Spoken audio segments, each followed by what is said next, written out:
break, so we got a long weekend. Nice. That's lovely. Yeah, it beats last year. They just marched us through everything. No fall break, no spring break, no extra days here and Dang. there, just straight through. Usually universities don't change like what kind of breaks they have or when they have their breaks. Yeah, it was just because of the COVID stuff. Right. They decided it was financially more important for them to, you know, march everyone through, be done with the semester.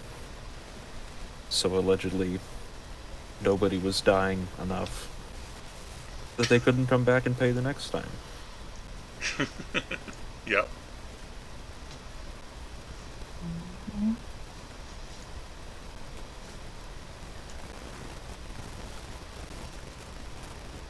I'm loading up my documents here. I was just, I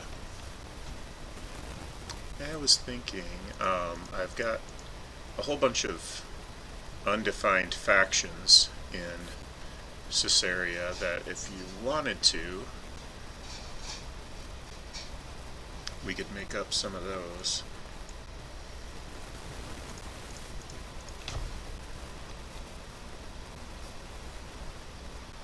Okay.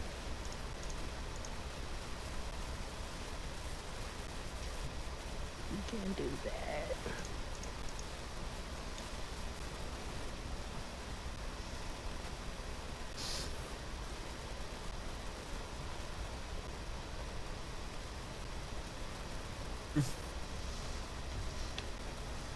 Mm.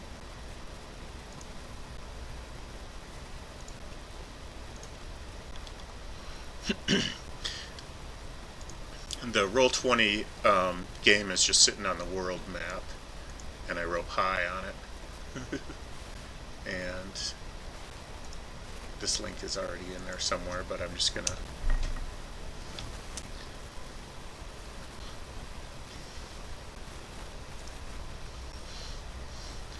so if you click on that and scroll down to the table of contents, past races, past classes, past pantheon, almost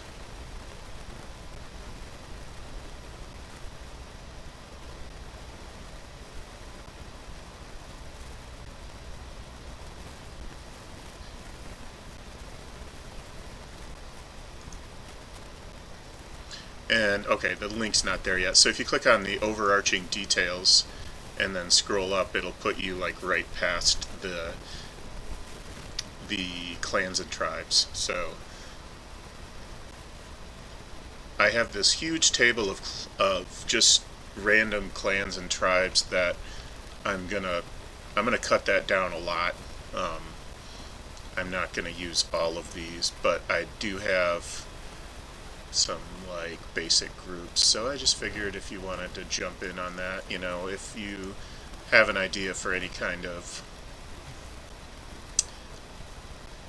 there's rogue groups and wizard groups and then there's nationals, you know, like essentially nations and stuff.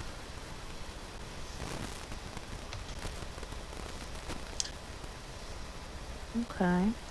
How much did you want to cut it down by? It's a lot. Oh yeah,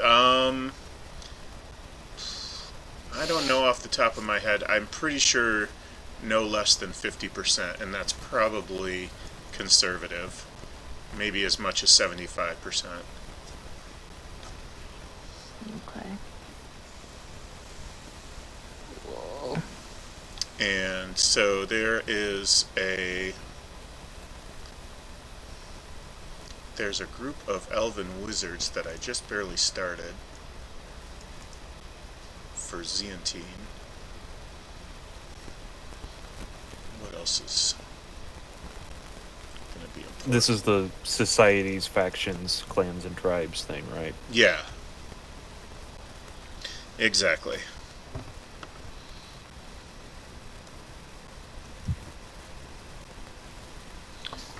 Cool. So, and this is completely voluntary, so, you know. Well, which ones do you have something for already? Well, if you go down under the table, under that big list, basically rogues and roguelike guilds, Nation X, warrior and mercenary groups, Black Talon, priest groups, wizardly societies, Circle of Incognus, Realization and Amity. That's not a group, that's supposed to be under Circle of Incognus. Zeantine, Tribe of the Bloodied Axe, Falcon Hand, and Lucky Strike. Okay. And you can see that they are in various states of doneness. And so if you want like a prompt to start with something, like any of those would work really well. Like Lucky Strike or Zeantine, or if you just want to grab one of these and just play with it.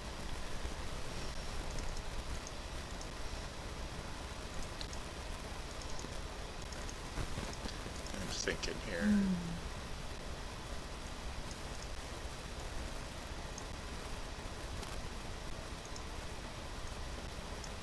I can see that good. Let me zoom in. Here we go. I like the Elven Mercenary group. I haven't messed with those yet. Oops.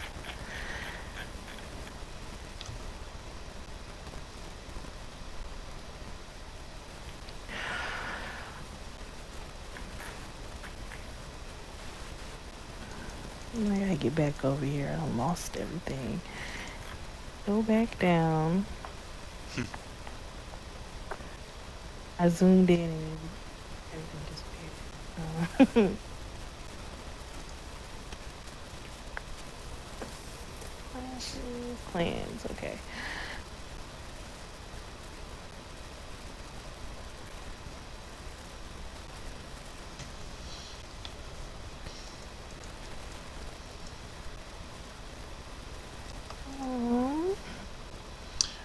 There's a group of Elven mercenaries called the Red Corsairs.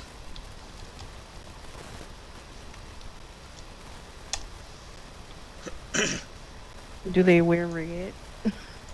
I guess it would be kind of silly if they didn't. Or like a red, have a red flag or something, I don't know. A red cape. Yeah, that's kind of cool. That's their signature. So, and most of these groups they're either worldwide or they're noteworthy for some reason. So it's not like these are the only groups that exist, but they're the biggest and most important ones.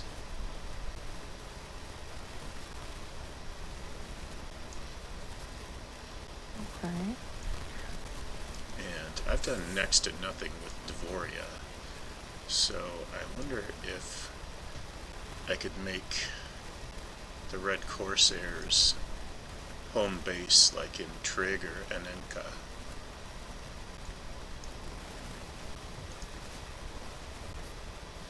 And you guys can draw on this map too with the paintbrush, so if you want to draw anything, feel free. Okay.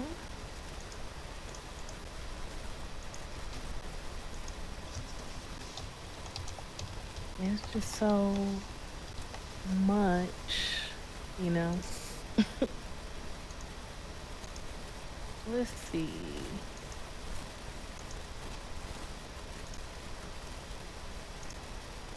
Where are Do you have established like places where people are generally from, like different races? Like, so in Dvoria, is it like mixed or is it controlled by a majority of something in particular? Well, mostly it's mixed, almost throughout, but Dvoria itself is not incredibly defined, which is kind of why I was thinking that would be something, some kind of definition for it, just to throw the Red Corsairs in there. Okay. And the Red Corsairs so far are an elven mercenary group. With red capes. With red capes? Or red flags or something like that. What if they're like, kind of like, if they have red capes, they would be more, oh, not ostentatious, but more proud, I guess, of their station. Because I was going to say, oh, you can have something like, you know how in Game of Thrones, you have the secret, like, assassins that, I don't know if you watch Game of Thrones, but they, that Arya joined. Oh my God, what is it called? The House of Black and White. There's something else that it's called. I can't remember They're right now. faceless men or something. The Faceless Men, yes. The Faceless I'm sitting here and I'm like, faceless, nameless, blameless, chainless, selfless. It's a list, something. It's the Faceless Men. I think they would be like the opposite of that. They kind of like want to leave their mark, and they're mercenaries, they're for hire. Okay. I mean, Corsairs historically is another word for pirate. Oh, I'm like, man, maybe I should define what Corsair is. Okay, so another word for pirate. So yeah, that would make sense. It's a synonym. I cannot remember. There's a difference. I would think. What if they're all like swashbucklers? You know. It's also a type of ship because a pirate ship. Or it's from French, from medieval. Wow. Okay. So the origin of the word corsair is from French, based on a word from medieval Latin, based on a word from older Latin, for a raid or plunder. Up to... So it looks like a corsair is more specifically a French privateer. So you could also almost call them the red... oh, I just had it, and it fell out of my brain. The Red Raiders. Yeah, I like the idea of them being pirates. If they are historically true corsairs, then they are contracted by somebody to be pirates against other people, essentially. I would not worry too much about being perfectly historically accurate, but that is the they're a mercenary group, and it can be like it could be a group that emphasizes piracy, in the traditional or in any sense. Excuse me.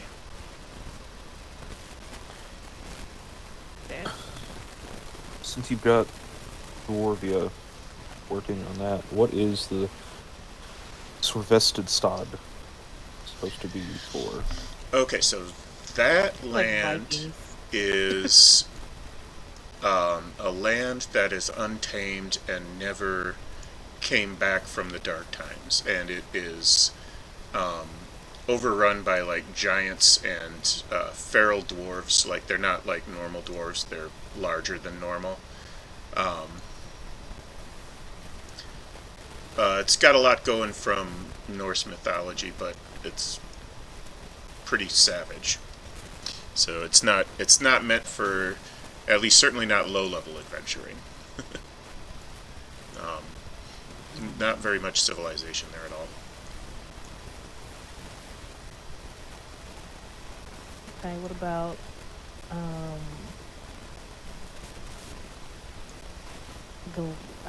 the continent?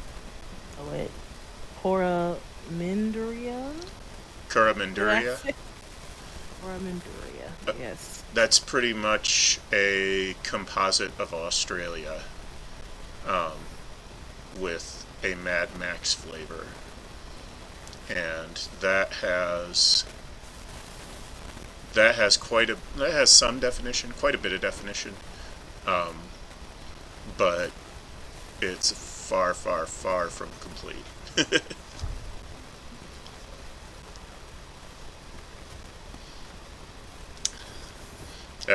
I like that particular land. It's been fun to play in.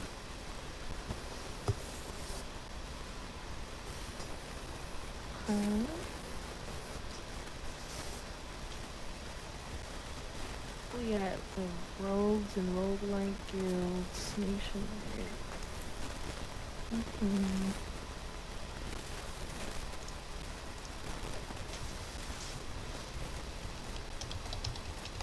I really don't have really any priest groups. Would you? I've got like a Would you? half a paragraph on Lucky Strike. That's the extent of it. Sorry, go ahead. Would you think that your Corsairs are?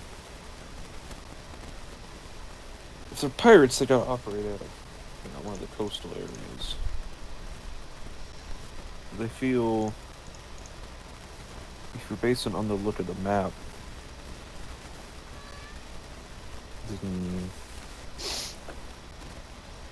I think around Alsabek looks kind of like a good place for them to operate out of. If for some reason this is, I don't know your lore and history ideas on whether Dvoria is united or fractured into pieces or what. But from the green areas to the mountains, you can have just Kava and Turg. So like these areas. They look roughly with the transition of the green, just the art of the map from the green to the not green. I'd assume that that's like, a big mountainous area. So Turg and just Kava are able to function, if they're mountainous, as mining centers, that kind of thing. Yeah. Which gives them, then they have, where do we go? So, let me change the color. You get a road here, and Bolivik to Aneka, all that's farmland and living space. But your Osavik is way out here. So they've got their domain, their what's the word? Sovereignty. Probably that. Yeah, Bolivik. Their area. Bolivik might. I don't know if it would have a road all the way to Aninka. Maybe it would, or maybe it wouldn't, depending on how civilized I don't know that it would have, this is. Yeah, I don't know if it would have one, but it should connect, even if it's, you go to this town, and then you go to that town, and then you go here, and then you do that. But there's always sea routes, too. Like, that far of a land journey is to get to the capital. I guess really from either seaport is going to be a long journey.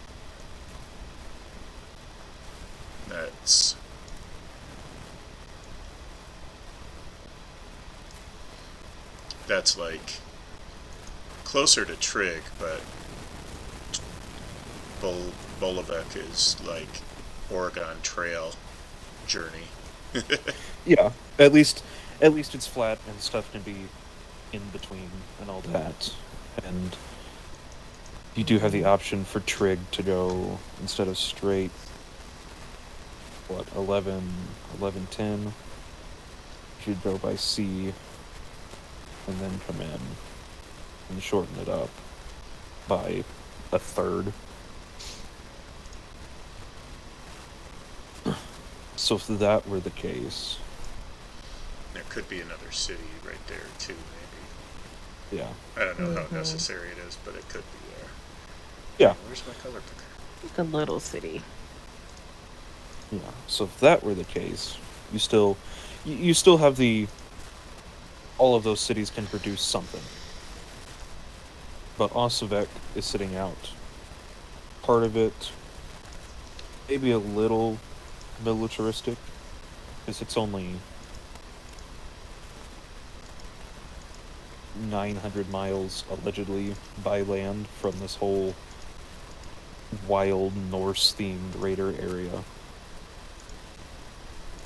So that seems like a place where you want coverage, you want protection, and whether the raiders, if they cover that kind of shield and operate out from this unknown city, and then work through Pirg and Osivek to do that. Maybe.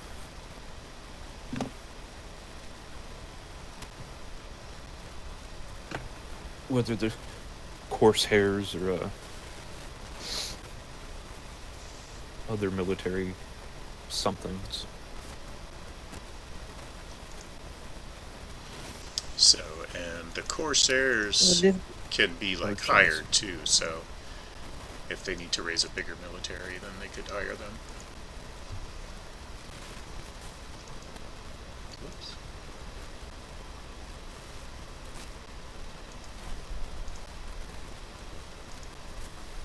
What kind of theme is Dvoria?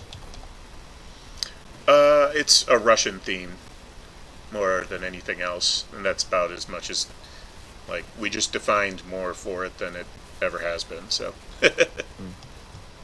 So, Russia theme or Eastern European?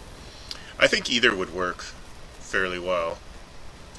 Because there's some extra stuff you can get. Don't take it too literally, it's like you could blend them together as much as you want and just kind of go a different direction with it too, A little cold, a little untamed. Yeah, right here will be the 45th parallel, so they'll have cold winters and hot summers, and down here this is starting to get tropical, which, of course, as far as I know, doesn't exist in any Eastern European or Russian territory. Mm-hmm. But if you switch towards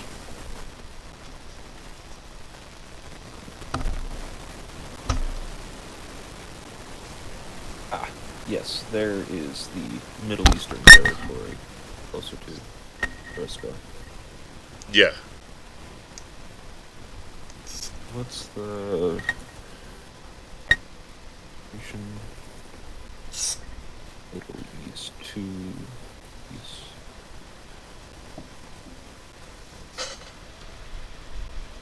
I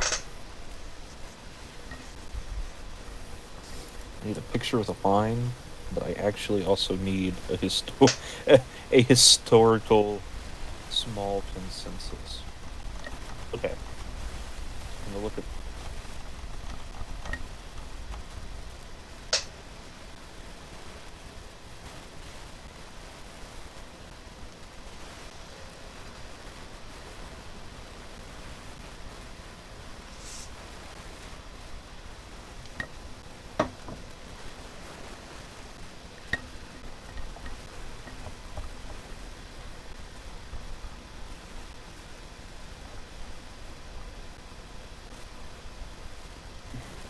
these photos.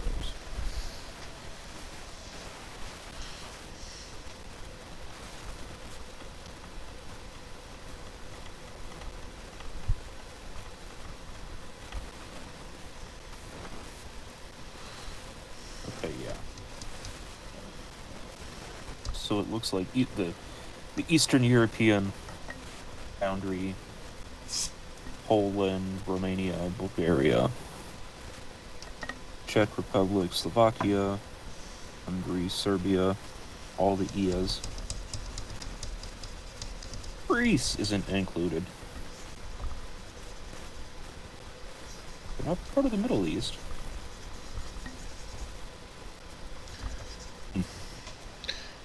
No, Greece pretty much has its own thing going on. Yeah, it's got its own historical culture, but they're close enough in there. That's the funny thing about India to me is like getting lumped in with Asia seems wrong with me for as far as India goes. It doesn't seem Asian to me. Because they have a massive set of mountains that got to divide them from the rest of it.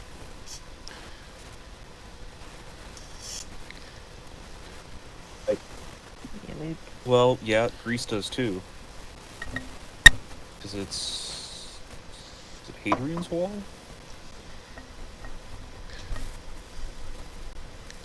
Oh, no, that is not right. Greece has massive, or had massive marble quarries too. Obviously, there's still plenty of it left, but not like in ancient times. Greece is considered south on a north-south scale and central on an east-west scale. There we go. Eastern Europe. I'm going down a rabbit hole. Yeah, good. Is where'd it go?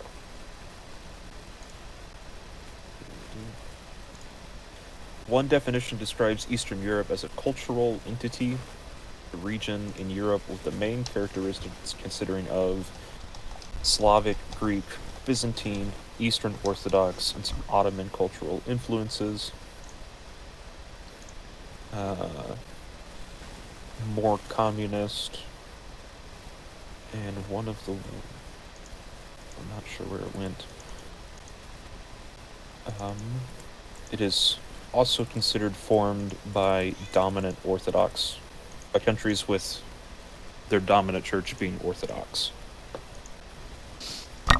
Catholic, I guess. I think that's assumed, yeah. Yeah. Western Christianity is Latin Church. Protestantism. Weird. Yeah. Eastern Christianity.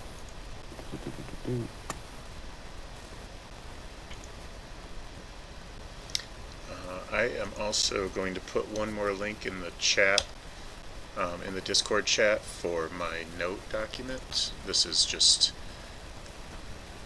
sketches and brainstorming. You can just put anything you want in there if you want to use it. If you don't want to use it, then don't.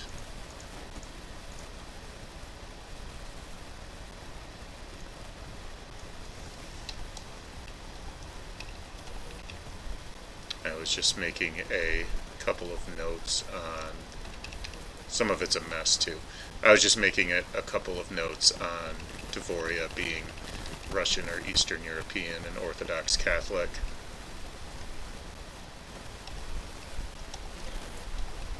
Oh boy, here goes. Eastern Orthodox Church Wikipedia page. Woohoo! What would be the equivalent of that in this world? Like, what's the dominant religion? There is no equivalent. I feel like it gets to racial deities and stuff. I'm just trying to see what some of the so like behavioral. Z is the closest thing to what Earth Christians call God, but he is like he opted out of worship in my world. And he is like a neutral kind of overseer, I guess. Just make sure the universe doesn't explode or something, you know. Okay. So there's no crusades here. Basis of No, there's Well, going to be crusades. Let's Okay. let's not go that far. Those are fun don't rule out the from a historical Crusades. and gameplay relativistic review Just point. want some zealot religious groups for sure. To the global notes. Zealots, Mm-hmm. Tyrosine and Coalax are good candidates for zealotry. Yes. Where should we write this stuff? Anywhere, I don't, you know. Well, you know, an organizational. If you put I'm gonna it, scroll to the bottom so I don't lose shit. I was about to say, if you put it on the That's- top, I can just cut and paste it into place later. Okay. And you can just put it in, like, stream of consciousness form. There's no format to this document, it's just kind of, yeah, it's pretty much stream of consciousness, so.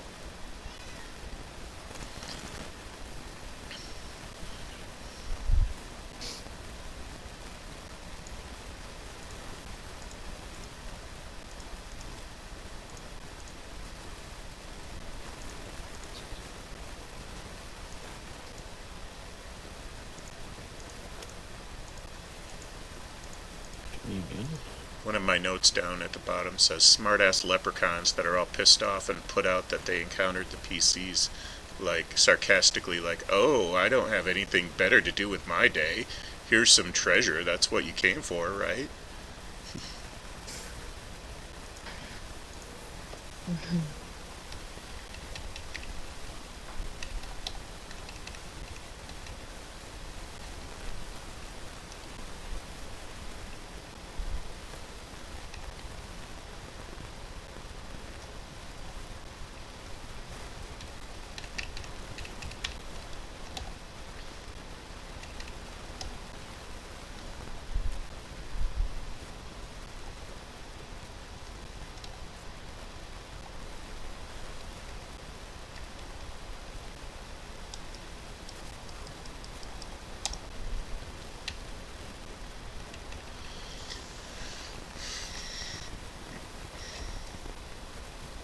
Okay.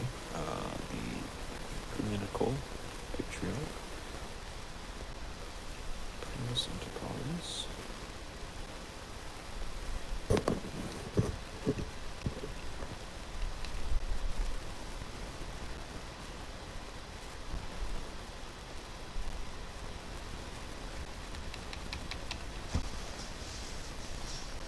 So, I think I can take this. What about these islands over here next to Dvoria? Right here? Yeah. These are just undefined right now. They're just floating around with no cities or people. Okay. So, throw a city in there or something. You know, if you want. Maybe it's I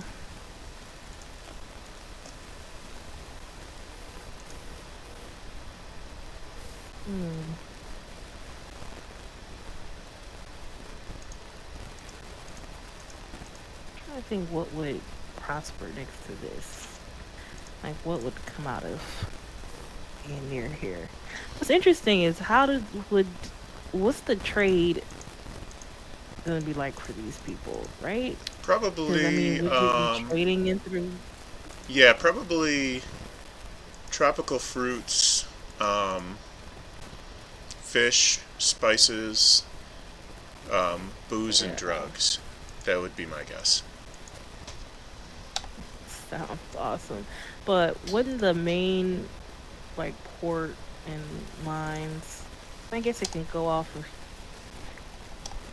Osavos, but they're in a weird spot where, I mean, you got this wild land next to it. I guess it's not that close. It's technically pretty far away. You can sort of navigate around that Well, and come the through. denizens of Sorvestedstad are not seafarers. They're not organized and Um, advanced enough to do that. okay, so you're generally safe as long as you don't go all the way over there Yeah. So and there bother them. there hasn't been a problem. So Could they conceptually have? Well, I guess I don't know how far it should really represent. Have raiding parties or some sort of thing.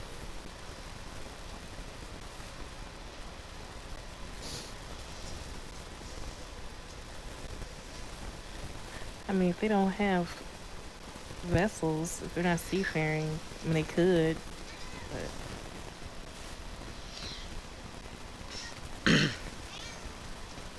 like I I like the said, idea of it's them kind of being this self-contained wild land. yeah, it's not really the same thing as Vikings because they don't have boats and they're not. Vikings were Mm. more intelligent than these guys are. These guys are more savage. Yeah, so It's basically this based could off be a, that, but yeah, I'm sorry. I was gonna say this could be something that people may be trying to take over then, like it's open to these influences surrounded by three different places. So that could be sort of a political tension that is this Hmm. territory that people may want to take over. Maybe they're fighting over that, possibly. Yeah, that could be interesting. I mean, it would certainly be a tall order to tame that land, but I mean, it's going to be a big resource to whoever Mm. takes it. Yeah. Oh, let's see.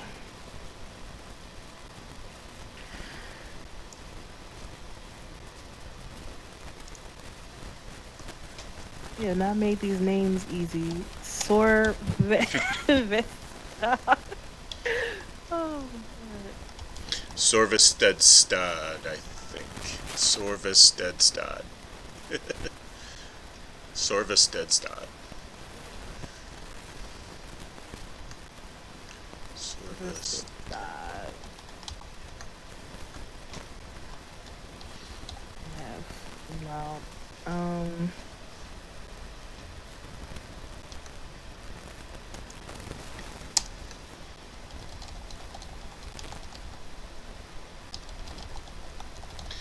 Could be a big resource for whoever tames it. Could be a big cause of political tension between Are you typing Caramanduria. that? Yeah, Okay, cool. I was gonna type it. Caramanduria, Dvoria, and Shinshao.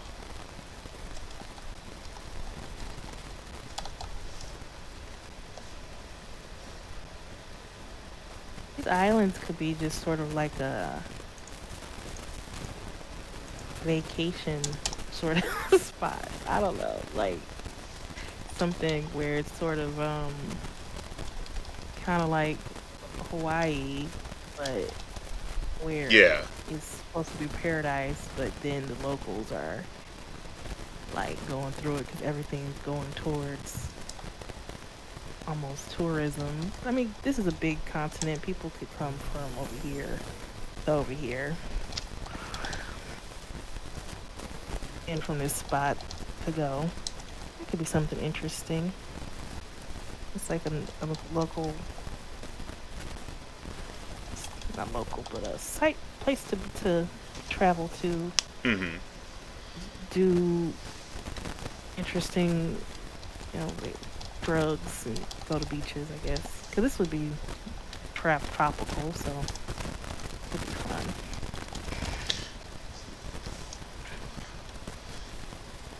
But they're not under their own. I think they would be a part of this Dvora's not under their own sovereignty. But maybe they want to be under their own sovereignty. Maybe they were conquered recently.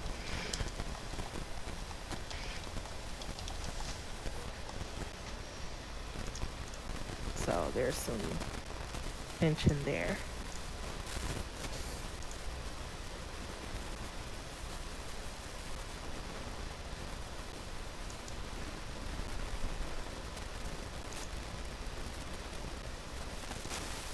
Cool.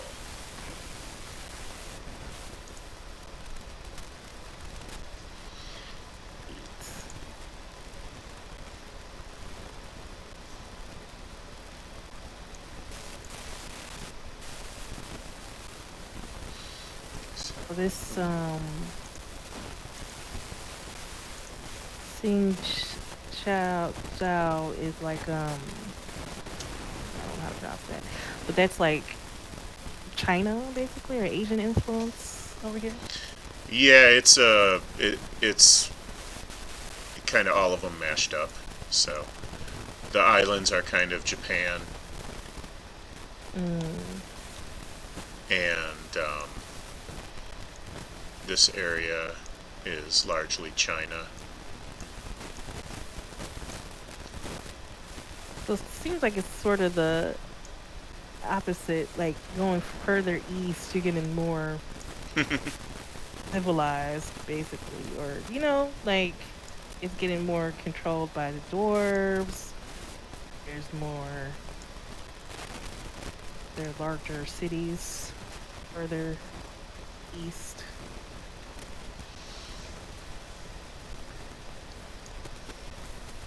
So you have a lot for this already. What's the deal with this continent?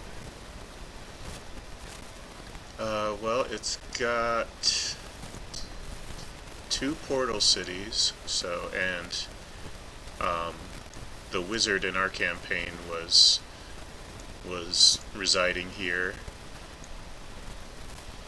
as well as some other like pretty high level wizards.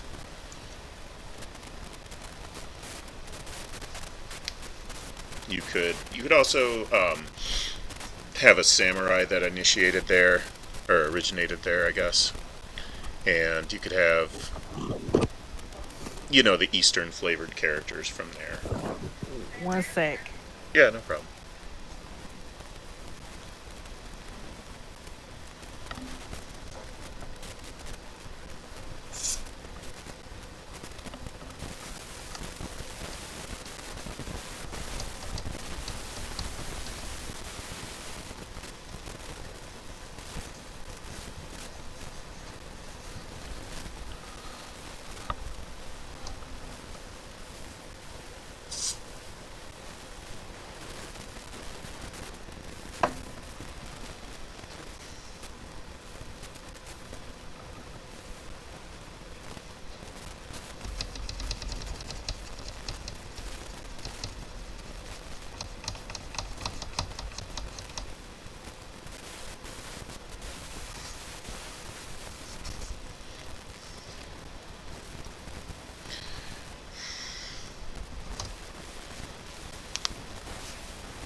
Corsairs were privateers authorized to conduct raids on shipping.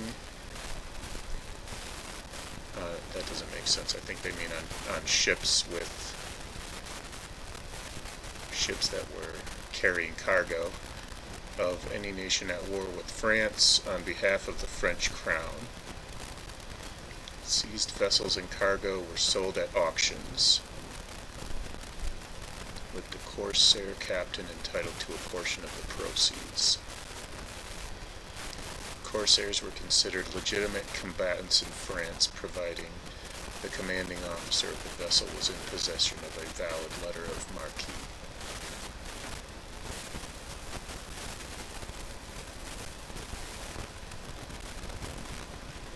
By acting on behalf of the French crown, if captured by the enemy, they could in principle claim treatment as prisoners of war instead of being considered pirates.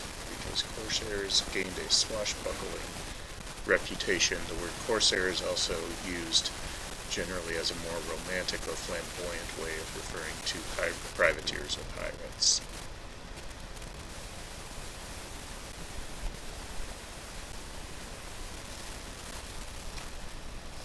Etymology, history, famous Corsairs. Okay.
Okay. Kind of scared me. What'd I miss? Not much. I was just looking up Corsairs, French Corsairs. Just throwing some stuff down about the Red Corsairs. You missed silence and rumination. Yeah, pretty much just thinking out loud is what it boils down to.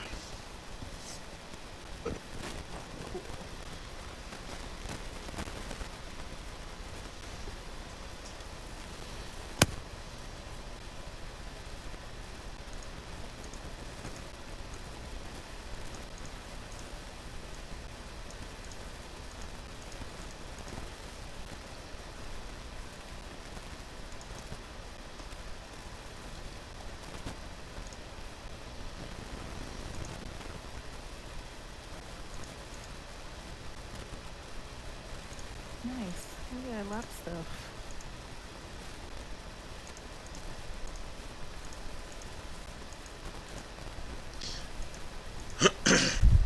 Also, we got the mercenary group. Maybe we should have a, and there's different ideas about what to worship or how to practice magic. Maybe there's a wizard group and a priest group or something, or divine magic group.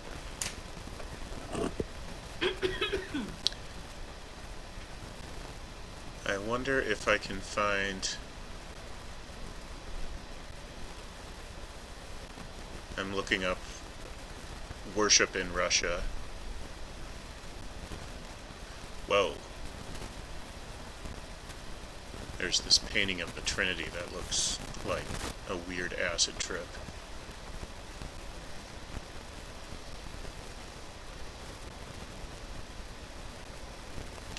Before the 10th century, Russians practiced Slavic religion.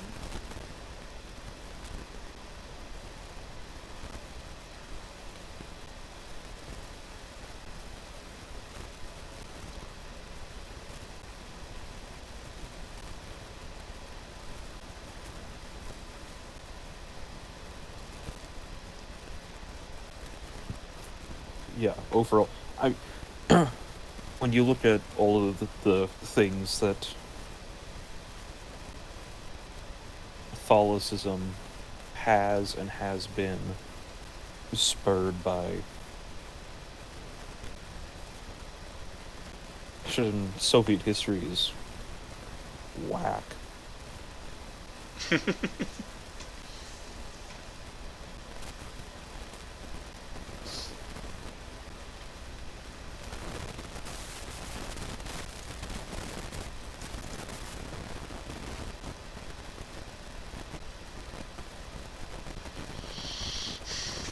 According to some Western commentators, respect for freedom of religion by secular authorities has declined in Russia since the late 90s and early 2000s.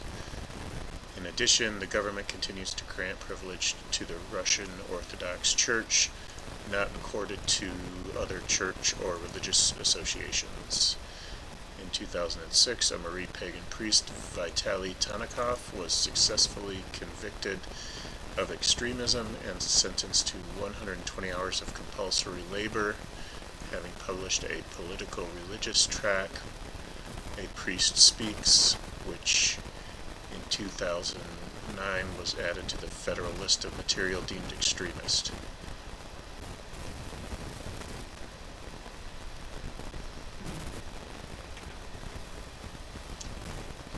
In 2017, a report from the U.S. Commission on International Religious Freedom stated that the Russian government views independent religious activity as a major threat to social and political stability, an approach inherited from the Soviet period.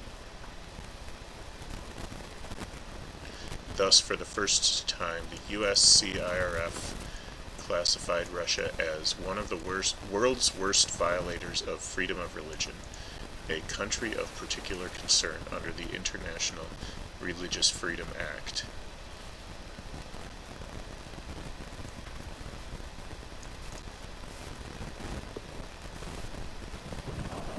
Well, that definitely sounds like our place should have like one dominant religion then, and then everybody like practices in secret their other stuff. Well, your Russian change in religion is directly correlated with their Lenin and Putin dictatorships. Actually, have a dictator. The easiest way to hold power is for nothing else to be greater than you. So, outlaw and punish religion. Nothing is greater than you, and you erode the hopefulness of it as well.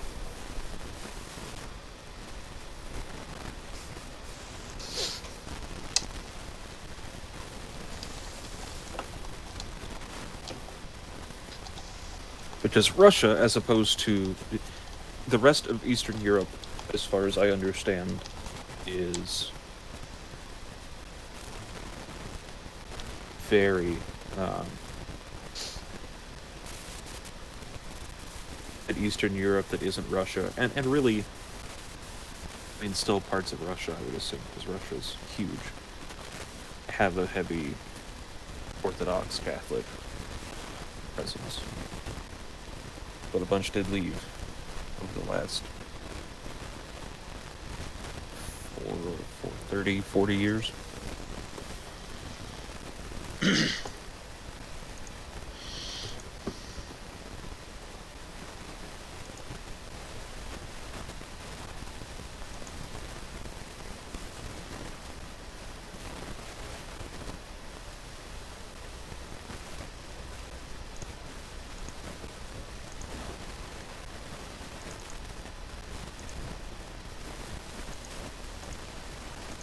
I like the idea of them having a dictator that is It can be done a bit different.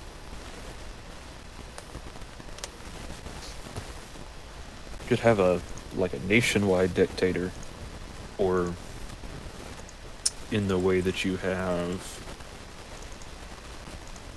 like a fractured continent. When I was looking up stuff earlier, the Orthodox Catholics, there is no Orthodox Pope figure. They all have each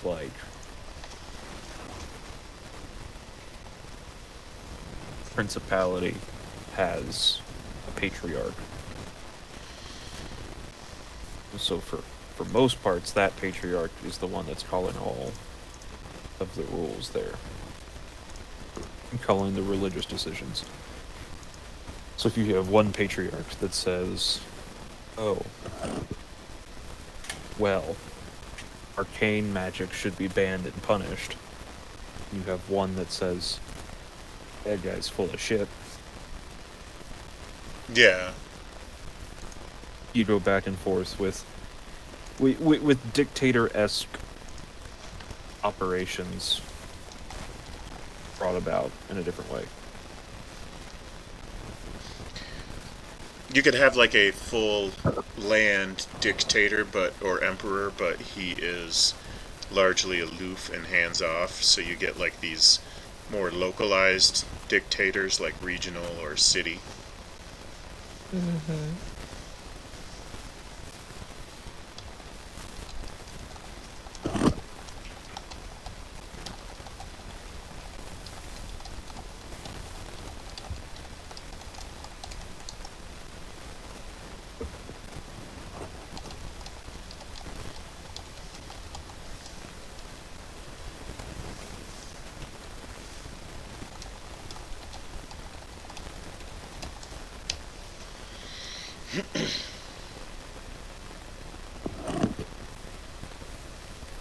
Yeah, and worship of Tirocene would be a good candidate for a dominant religion of the region. You have a bunch of priests of Tirocene controlling each of these spots.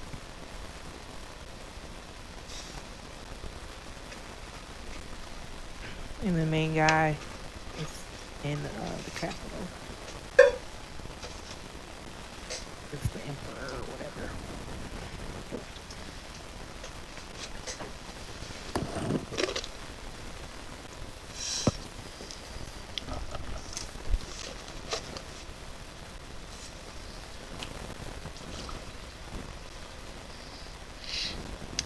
I just drank something really gross. I thought it was a cup of water, and it was not water.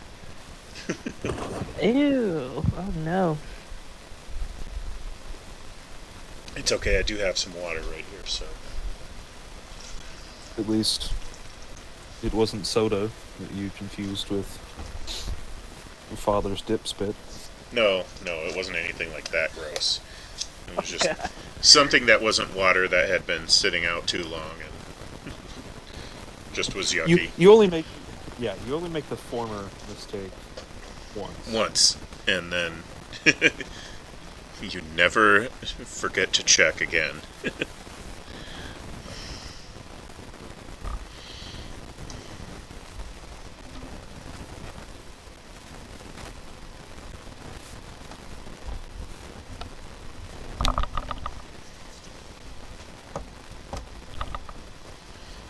Father's dip spit. Oh, maybe have Tirocene. I guess they would be shepherds. They would be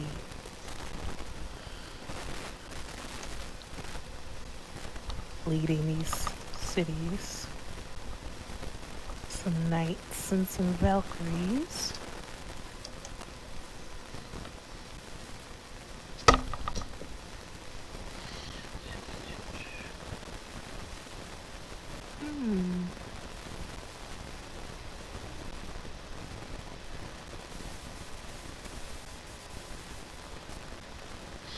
Is that a requirement to be part of the government? I think if you're the top person, wouldn't you? It would make sense to me that they would be. If you're the leader.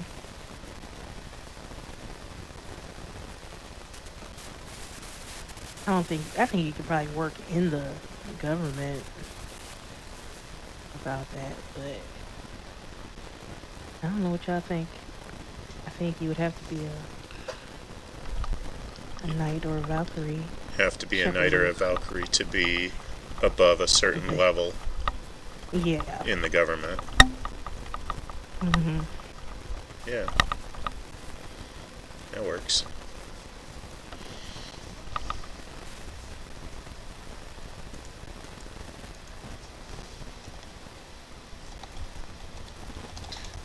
Run with it.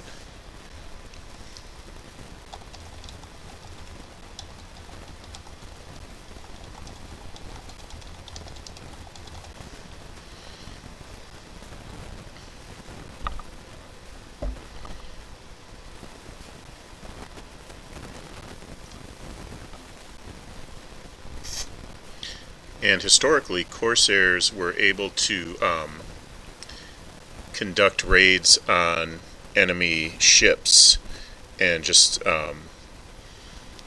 actually, what they did was they auctioned off the whatever they captured. But I'm going to say they can just keep it, or at least a portion of it. Maybe pay some sort of tax or whatever, or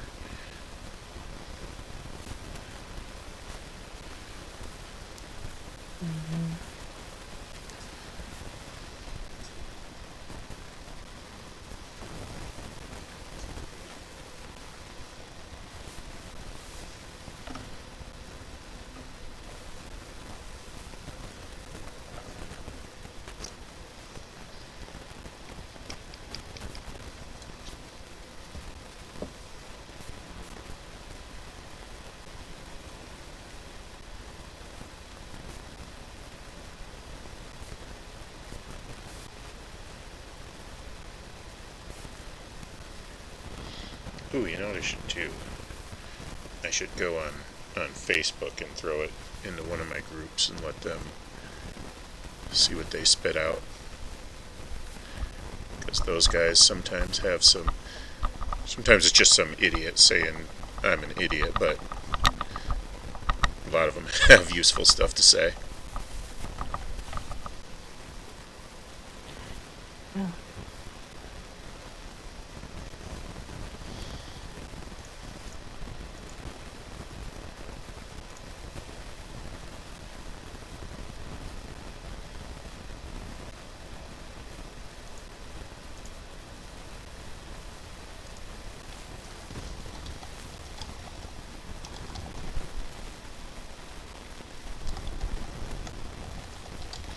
Let's see, how would you handle a group of mercenary elves?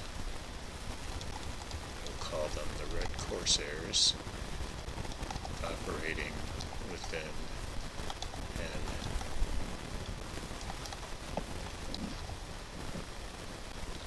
region defined by Russia and Eastern Europe.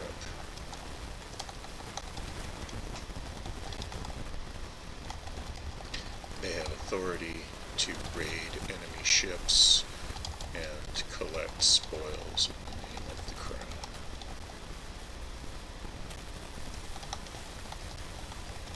Paying a tithe or a tax to the government.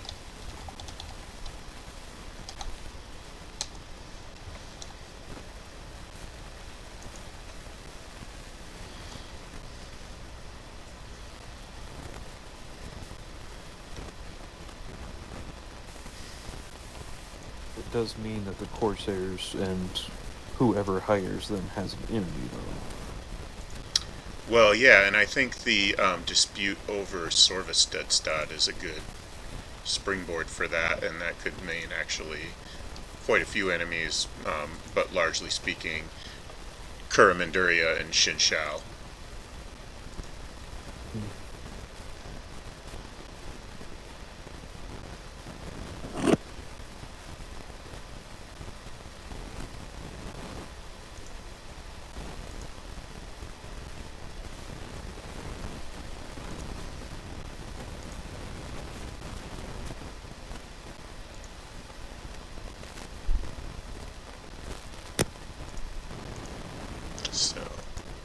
start throwing some responses back in a while. And meanwhile, let's see here.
So the vast forest zone, or taiga, covering half the country.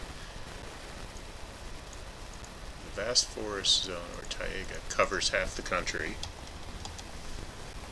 The soil here is podzolic. I'm not sure what that means. Let me look that up. Podzolic. Podzolic soil, also called bosiki soil. Soil usually forming in a broadleaf forest and characterized by moderate leaching, which produces an accumulation of clay and to some degree iron, which have been transported from another area by water. Okay, so they must have a lot of red dirt.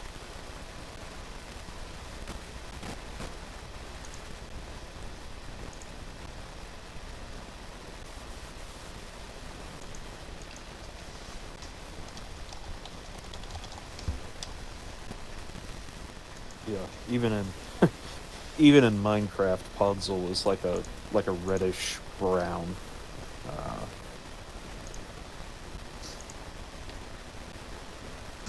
Moderate leaching is the property of soil. Essentially, how far down water is pulled.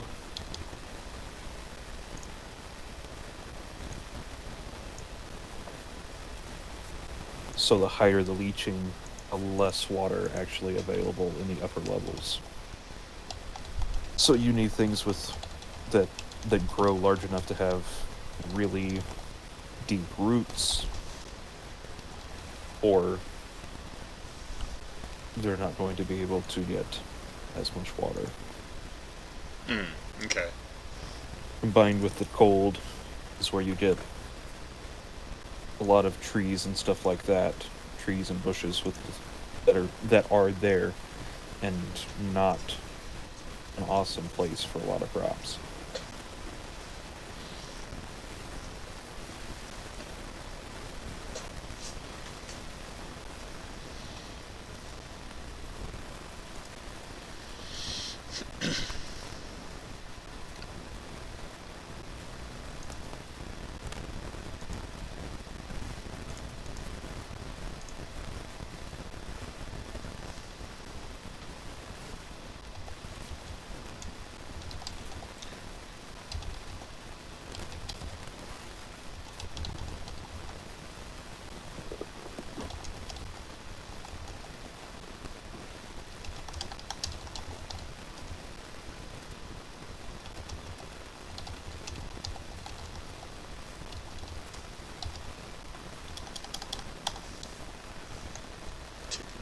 That map.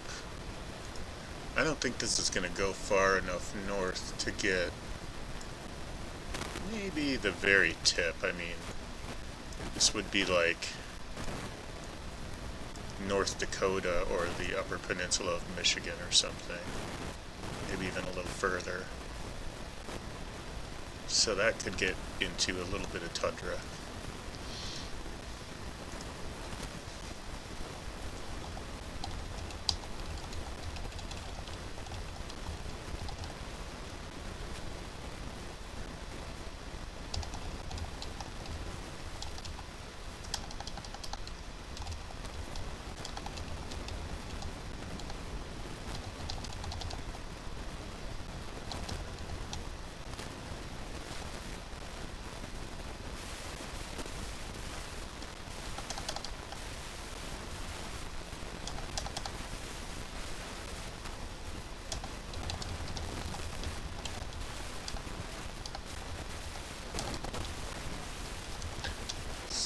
deciduous trees and spruce.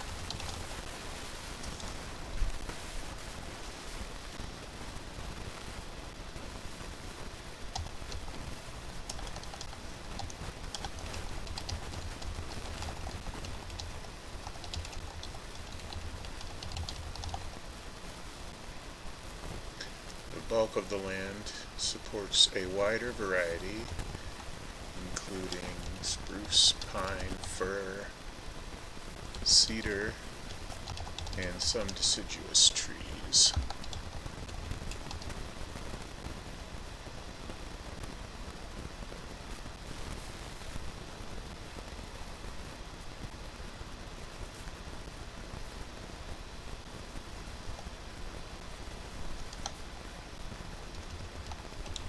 Broadleaf forests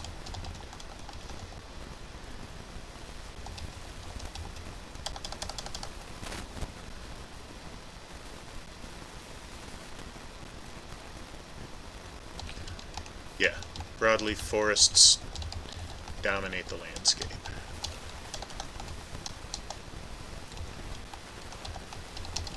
Fauna includes moose, bear, reindeer, lynx, sable, squirrel,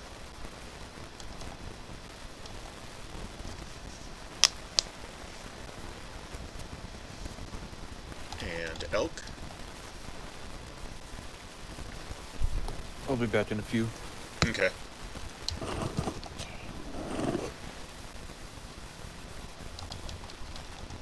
Avian wildlife includes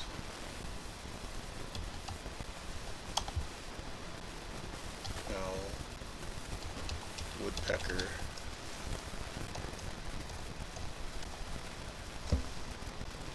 and eagles. I'll go with eagles.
So when did you start making this? Well, technically 1989, or maybe 1990. I think it was 89. But it was not like Like I haven't been like working on it like solid the whole time or anything like that. It's been like coming and Right. going in fits and spurts and stuff. So since I've been DMing Yeah. online, it's been a much more steady progression now. Well, how long you been DMing online? Online, I just started when about the time COVID started. Oh, okay.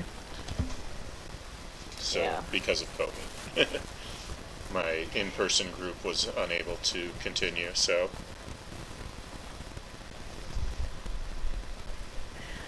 Well, online has some advantages to it. You yeah, know. I mean I like that I can play. So I've actually never played in person. I've oh only really? played online. Mhm. So, yeah, cause I got into it. Um,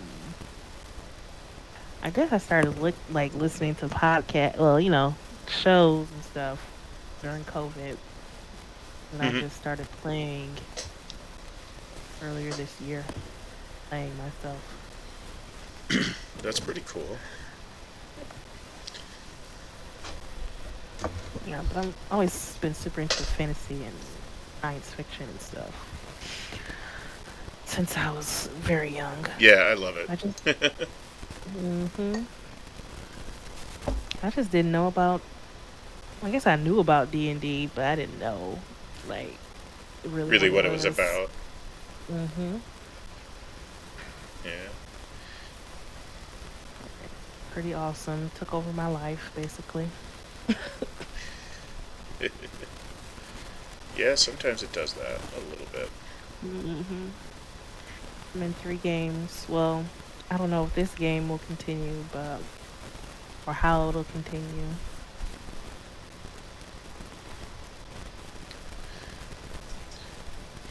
I'd like to continue, Well, but I would too, but 2 players is too few. I understand. I really liked this campaign, but I can't, you know. True, true. So you only have one other campaign that you're doing? I have 2 actually. I have one on Friday Oh, night and one on Saturday night. okay. And the Friday night one is mostly full. The Saturday Okay. night one has 3 players, but they are like very dedicated regular players, and I am not expecting that group to break up. I think when we finish this campaign, we're probably going to start another one. By the way, that group's going. Yeah. There's one guy from Australia in that group. Oh, nice. Is it the same world, right? Mm-hmm. Yep. Okay.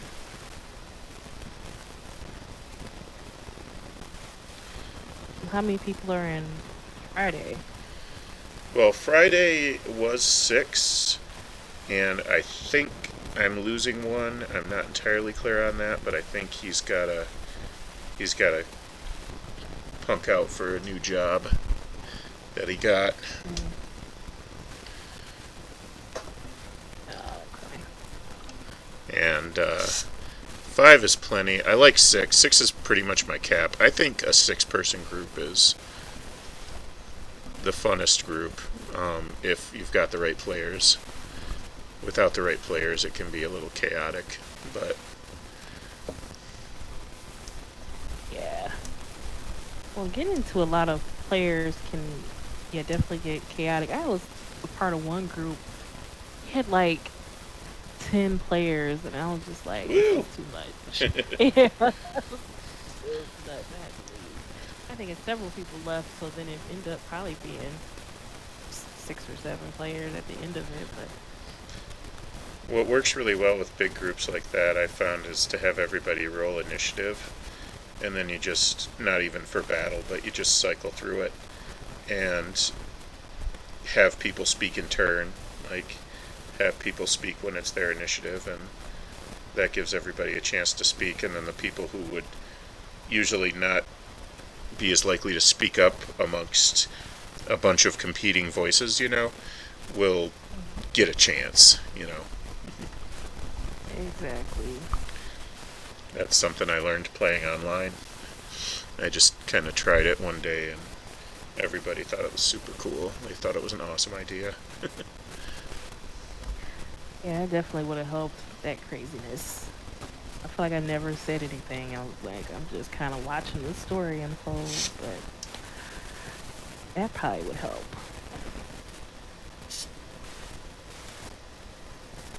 Right, D&D is not watching a movie. It's creating a movie. It's Yeah. just like creating a book, really. Yeah. That you're a part of.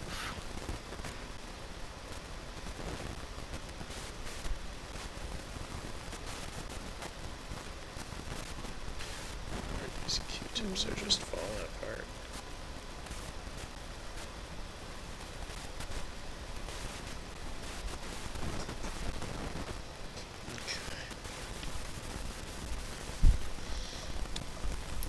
So what else about the wildlife of Dvoria?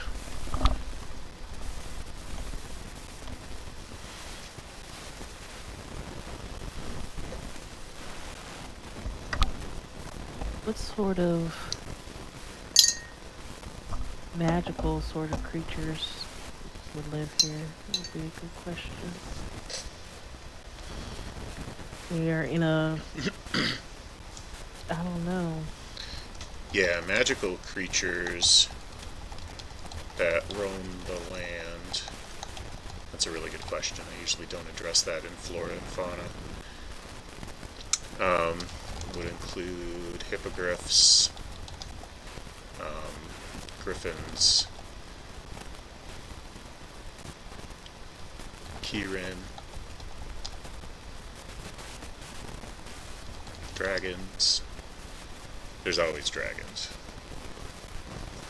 Gotta have dragons. It's right in the name. If you don't like Dungeons and Dragons, you might want to find a different game. Yeah, people... It's funny, people don't like dungeon diving. Like, it's literally called Dungeons and Dragons. You gotta have some dungeons sometimes. And you gotta have some dragons occasionally.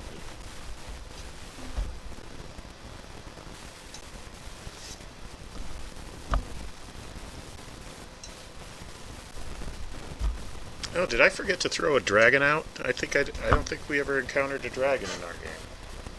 We haven't... No, we haven't encountered a dragon yet. Silly me. How could I forget? It's the main part.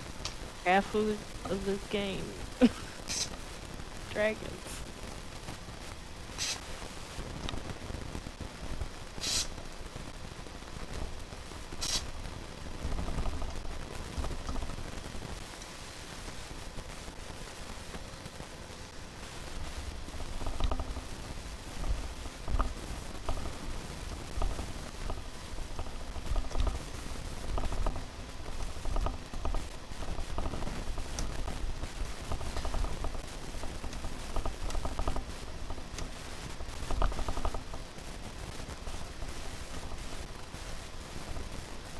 I like the idea in this little group of islands here that they practice like a bunch of different religions.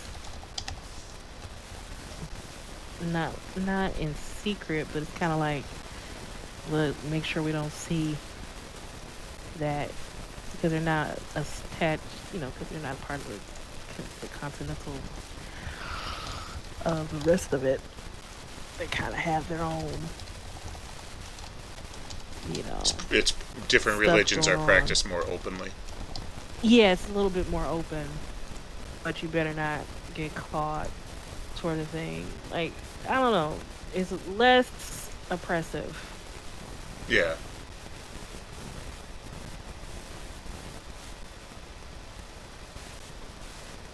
And of course, gotta have some tropical birds. Crazy, colorful birds. And palm trees. Beaches. It's like this is a mountain range.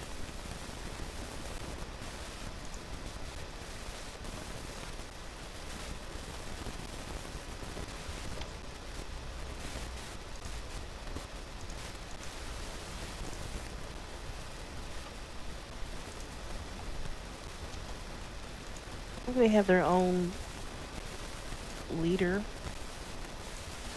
but it's not like across the way. I think like the relationship, maybe not like Hawaii because Hawaii's a state. Maybe it's like Puerto Rico's relationship. You know, it's sort of a territory, and they have some sovereignty, but they are underneath the protection of Dvoria. Okay. So it's not so much Eastern European. It would be more, maybe I guess it's more Mediterranean, perhaps. Yeah, that's fine. You know, it's definitely a mashup world, and it's okay to mix things up like that. You know, it doesn't hurt anything at all. Mm-hmm.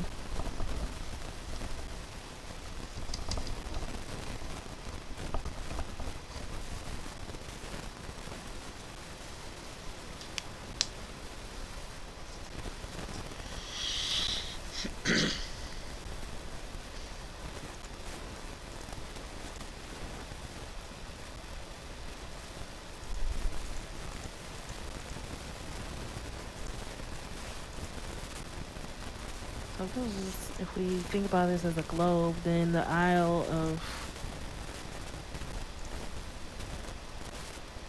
Notal 9. What is, you have a laurel on that? Would be like right next to, Mm-hmm. almost right next to Dvoria. Mm-hmm. What's their deal? Mostly it is. Well, it's lands of like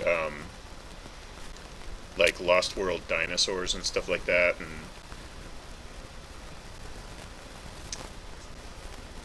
maybe some kind of like savage tribesmen. Not very organized, but also maybe like having like a few palaces or magical towers. I was thinking also maybe a volcano that reaches into the elemental plane of fire. Oh, that sounds cool.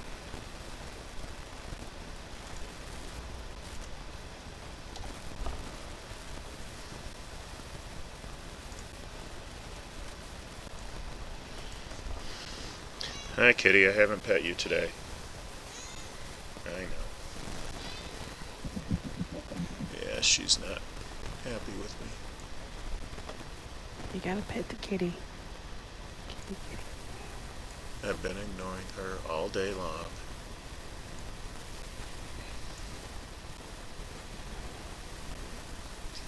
Let's see. I'm going to put another road in here, actually. So it's going to be kind of a plus going in and out of Anenka.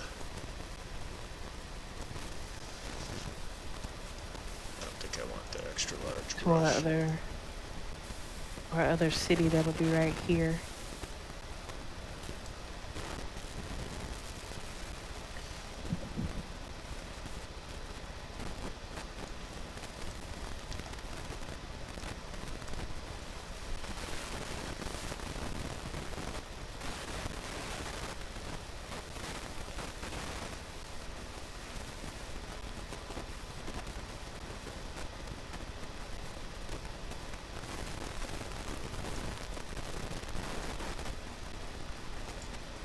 She says, "Why'd you stop?" You don't need to type, you need to pet me. Yeah.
Maybe one of the Corsairs could be in bed with the Queen and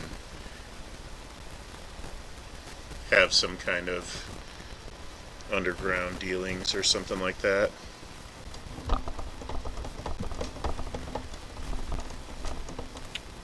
Well, that would make sense why they had so much influence. You know? Mm-hmm. That's interesting.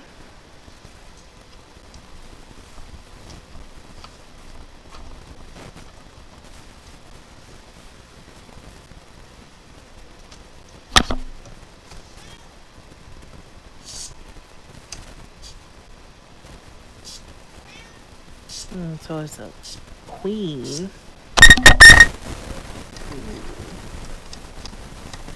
Female dictator. Monarch.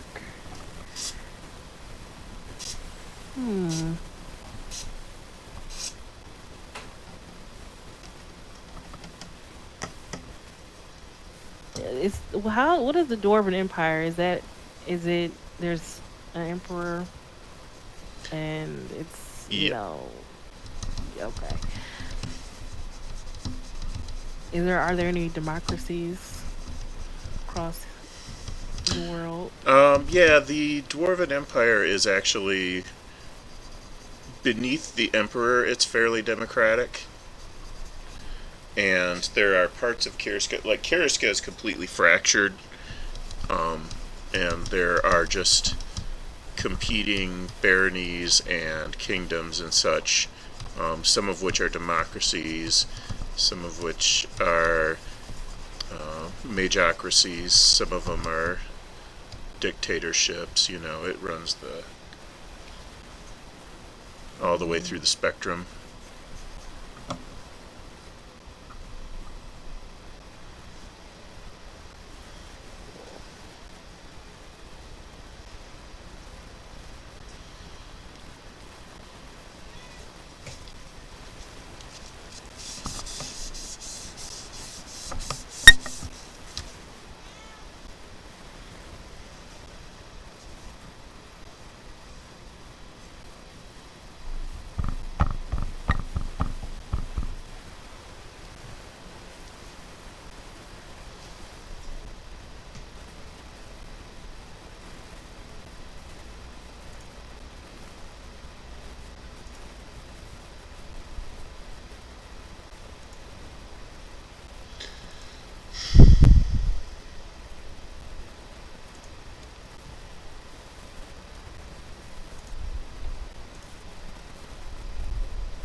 Russian folklore.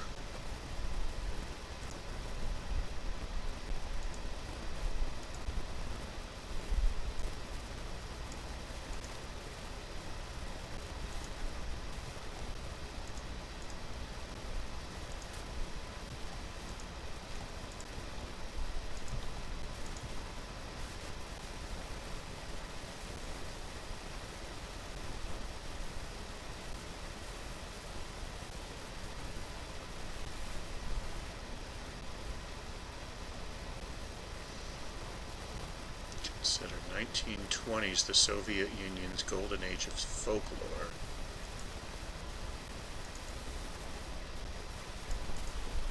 Because the new administrative system being established, building up the nation's backwards economy, could not be bothered with attempting to control literature, so studies of folklore thrived.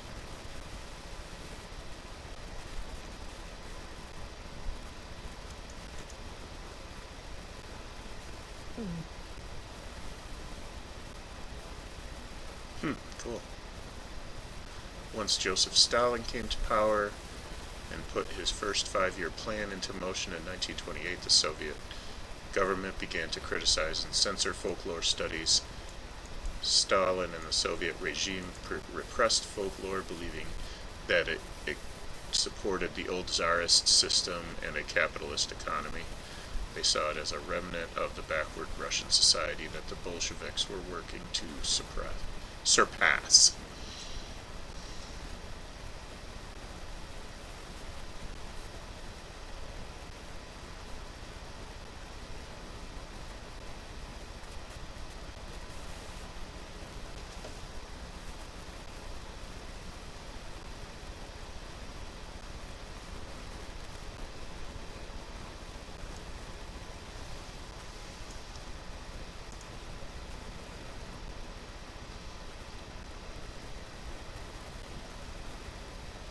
Not much content from early folk tales exists today, largely due to suppression of non-Christian narratives by the church. Telling folk tales was strictly forbidden at least as early as the 12th century.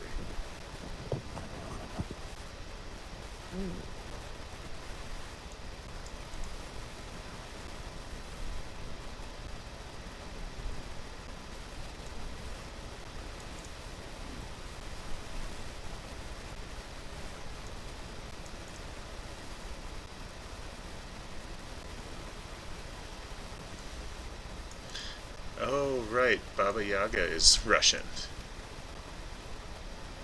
Oh. Forgot about that. Baba Yaga is a supernatural being, or one of a trio of sisters of the same name, who appears as a deformed or ferocious-looking old woman.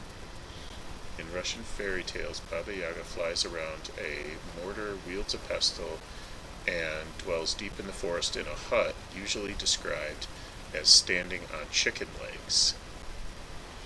Baba Yaga may help or hinder those that encounter or seek her out, and may play a material role and has associations with forest wildlife.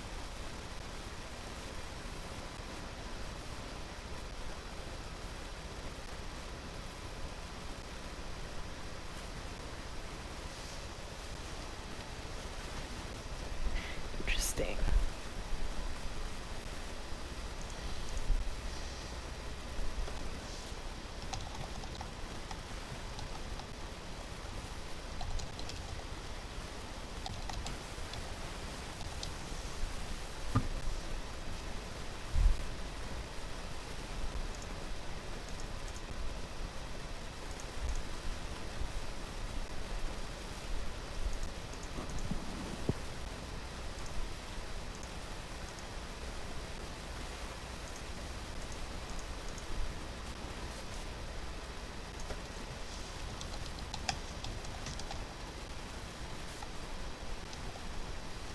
Those like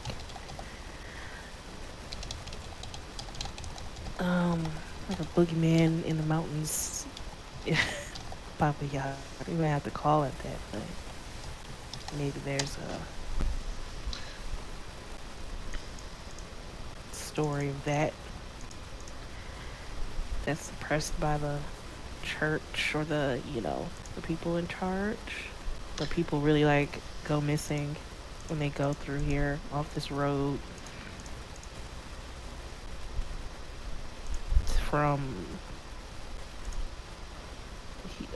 here to just Scava. Osvek to just Scava. It's like a real danger, but they call it a myth, and they, punish you if you talk about it. So people just end up falling off the face of the earth.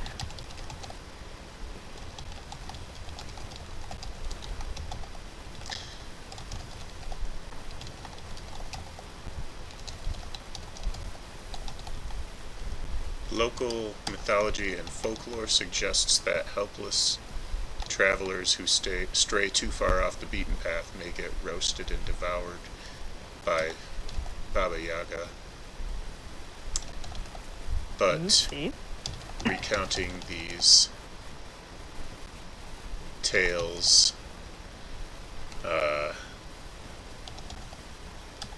is strictly forbidden. Yeah. That works pretty well.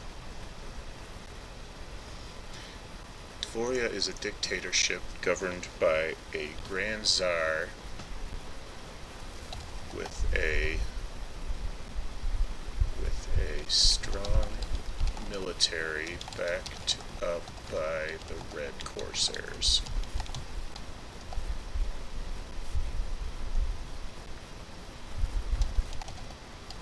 Each locality is governed by a regional or city dictator. In general, the Grand Tsar is aloof and hands-off, while the local and regional dictators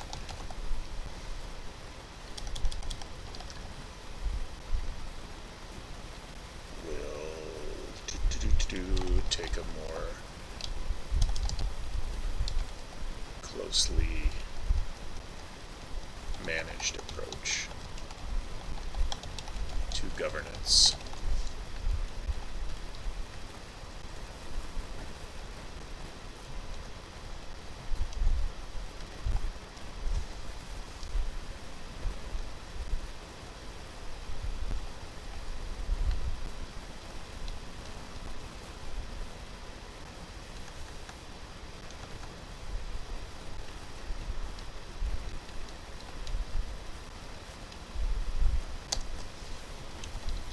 Religion in Dvoria is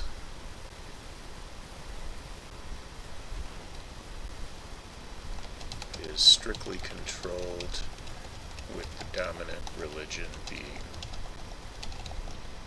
worship of Tirusine. Other worship is not largely acknowledged or allowed, but continues underground.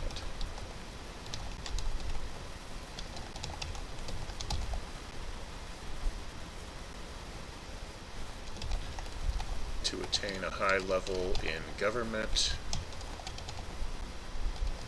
one must be a knight or Valkyrie of Tirusine.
moment, I'm not really thinking of anything else.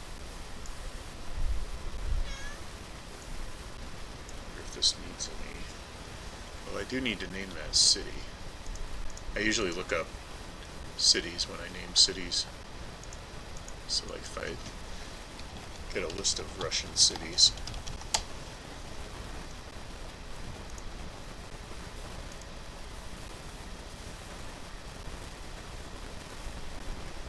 Omsk, that's a good one. Constantinople is still technically in that Eastern European. Well, I mean, now it's Istanbul, but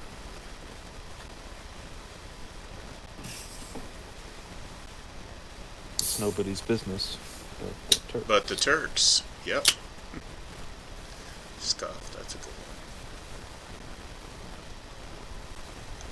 I think I'll go with Omsk.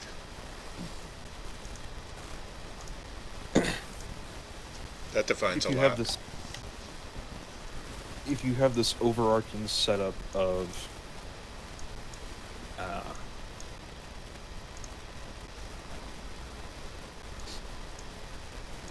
privatized army and local dictatorships, are the Corsairs supposed to be? Are you thinking they're just like a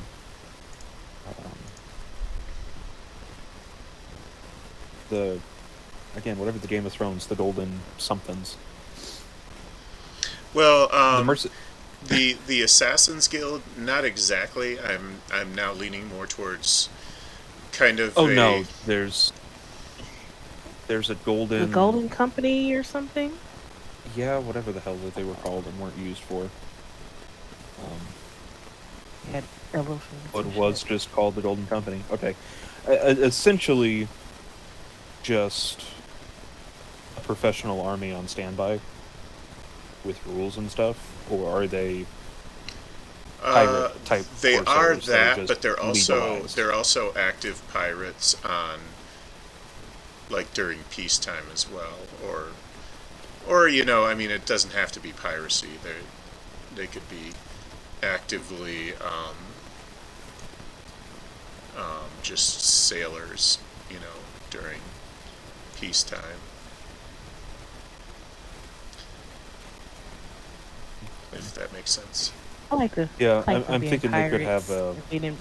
they could have a public people's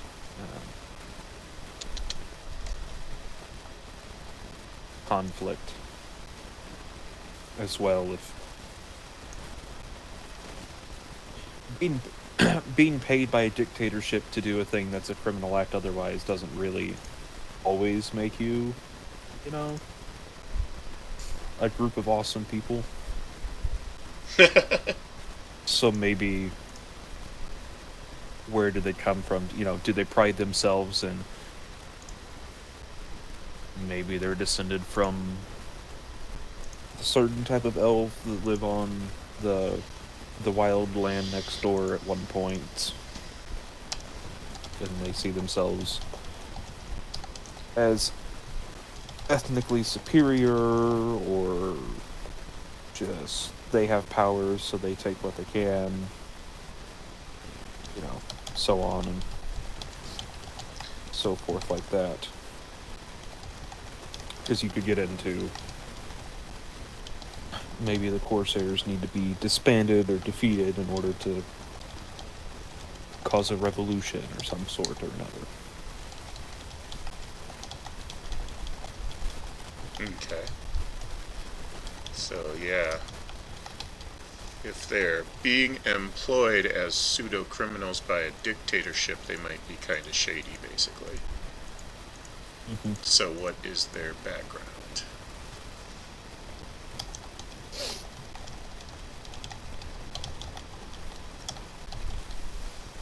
And history.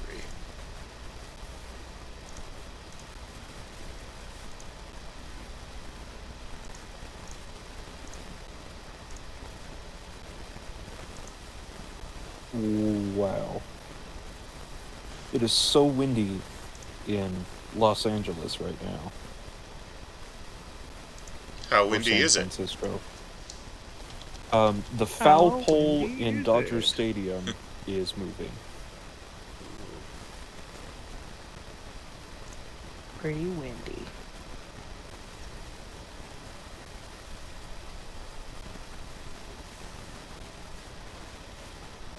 It is so windy, trash is flying over the field, the foul pole is moving, a pitcher was blown off of the mound. Wow. Yeah.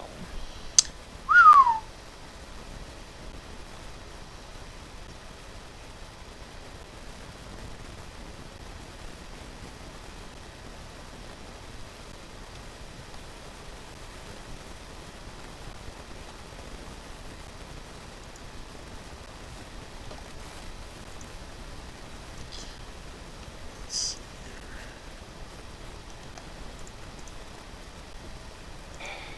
So I think this land has like one centralized czar, but he is kind of he writes laws that are very overarching, but doesn't govern in a very hands-on kind of way. And so I divided the map into localities that the regional dictators would command. Yeah. Because also, are the Corsairs bought and paid by the overall dictator, or does the most financially powerful principality have them?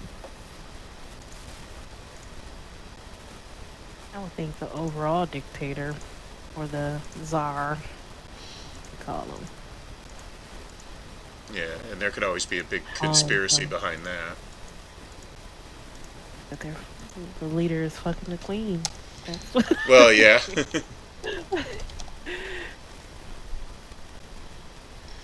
Contracted by the Tsar, and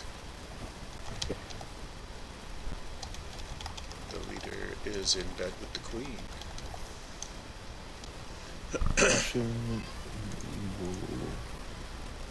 Russian medieval knights.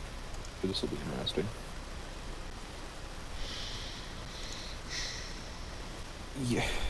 Yeah, they kind of look like the rest of them. That wasn't that exciting.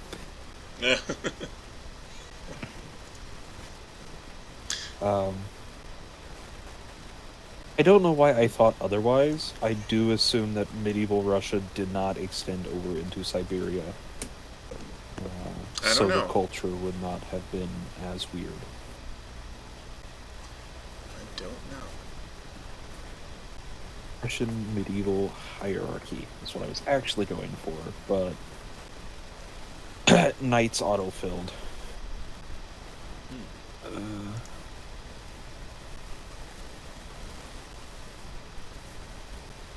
Russian feudal hierarchy.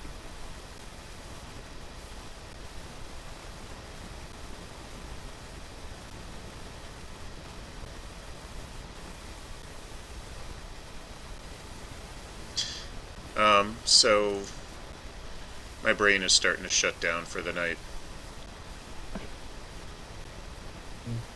I'm trying to find a good right under the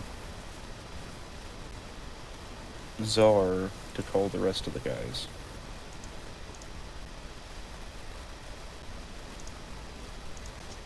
There's not. Imperial Russian hierarchy. Russian nobility. It's to imperial or medieval, I'm not sure.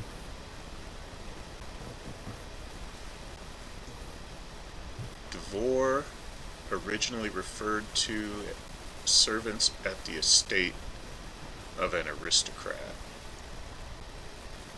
In the late 16th and early 17th century, the word Dvorian described the highest rank of gentry who performed the duties of the royal court as well as lived in it, or were candidates to it. A nobleman is called a Dvorianin. Pre-Soviet Russia shared with other countries the concept that nobility connotes a status or social category rather than a title.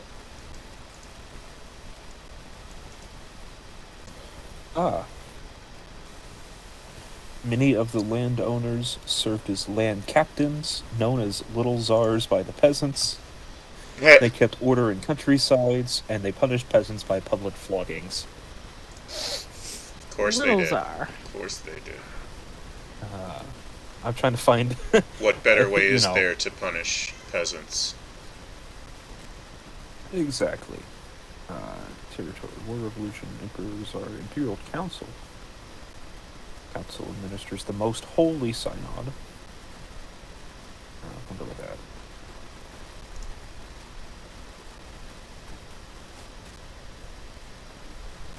that. They had to obey a line of succession. Laws of succession. And be part of the church. Naturally. Before they were, you know, all taken captive and killed. Yeah. There. Imperial Council with the Duma as a nope. Chambers.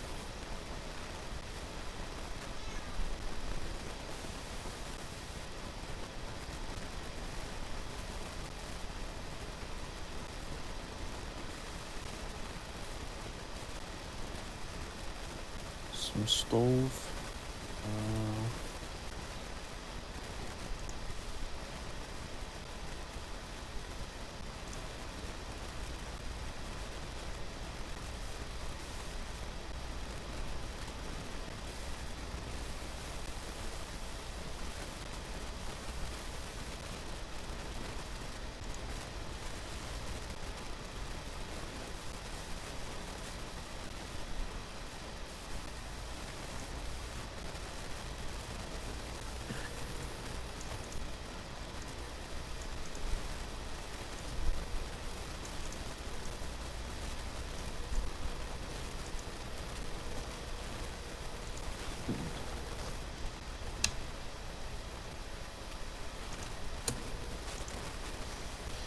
There's a little bit of something interesting on Peter the Great.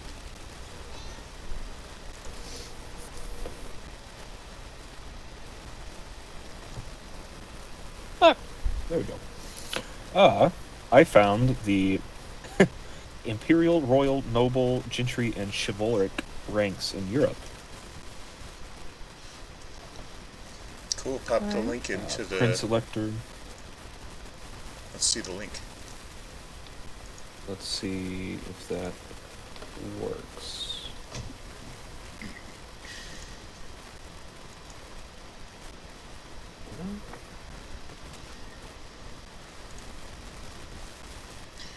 Yeah, Imperial, Royal, and Noble ranks. Caesar, Kaiser.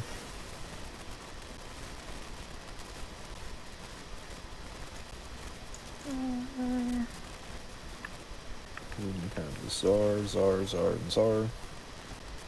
I will... It's the shortened pronunciation of Caesar. Oh, interesting. Yeah. And Kaiser is also derived from Caesar. Naturally. Mm-hmm. I am there going is- to render this to a PDF and save it on my hard drive. Is Armenia in... Uh-oh. Okay. Armenia was mostly, captured by Russia. There was Arca, or the Tagavor, as kings. Ranks. Persian, no. Arabic. It's fucked.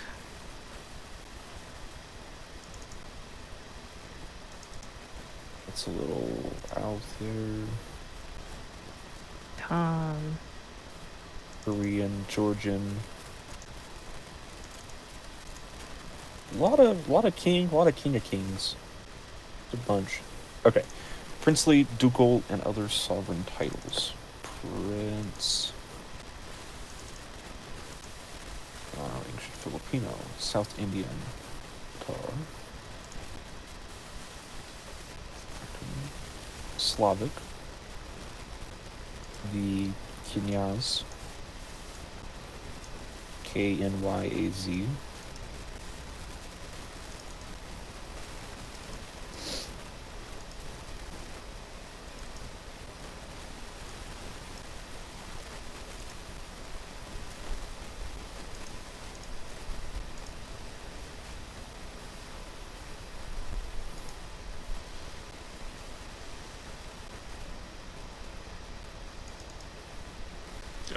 Can I throw some stuff on that I've saved over the years here? If you wanna, you don't have to download it, but it's It's Shift Enter. That's right. I'm just gonna throw some stuff up there.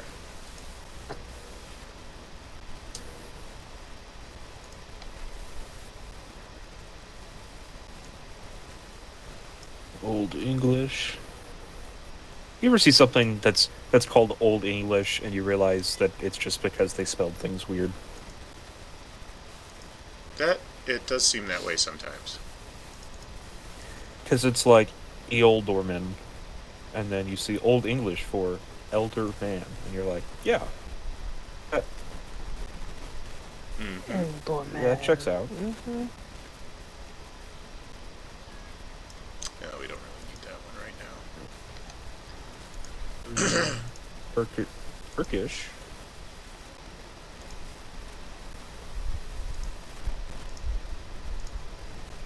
Turkey, Iran, Caucasia, Central Asia, South Asia, Southeastern Europe.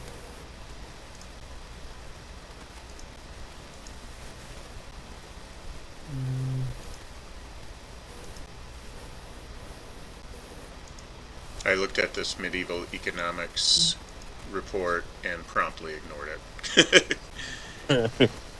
Yeah. You get 5 gold. Okay, to start with. No, you just get 5 gold.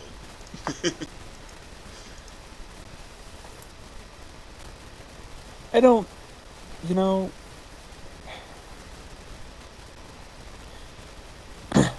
if I'm looking at an article about noble ranks, and you give me the Chausiech, whatever, the official title for Prime Minister of Ireland. They actually do most of the work. The president is just sort of the figurehead. This article has that word in there and the deputy prime minister in there, but then it says Irish pronunciation, and that does not help. Well, the Welsh one is worse,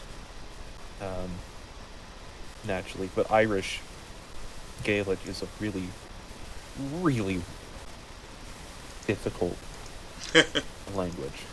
Yeah. It is. Yeah.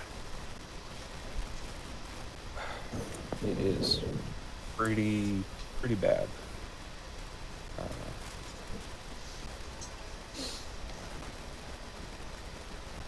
Prince, Crown Prince, Grand Prince. Yes, okay. Ah, it was used by the Romanovs. Okay.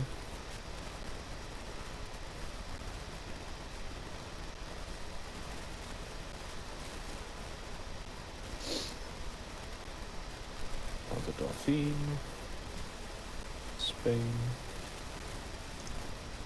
Oh, there's one more. Polish.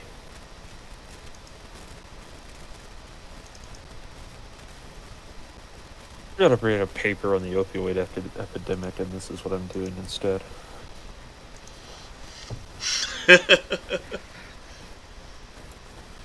I hope I'm not getting in the way of your Oh no. I work around homework.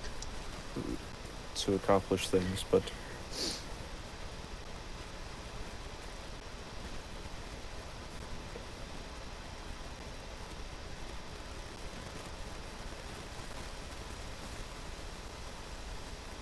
Central, Southeastern, Iberians, okay.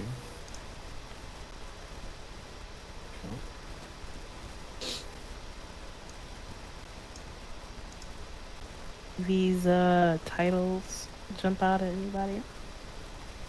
Oh, I can't pronounce most of them, so I'm just copying and put them into.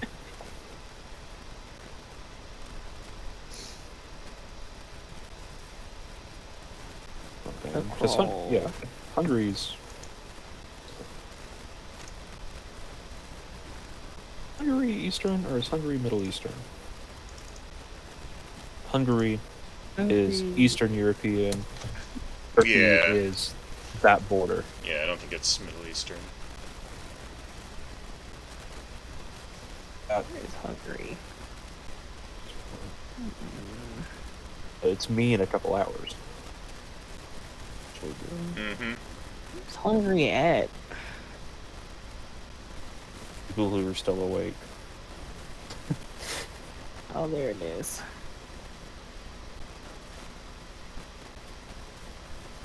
Minor nobility. Communists. Dame. French.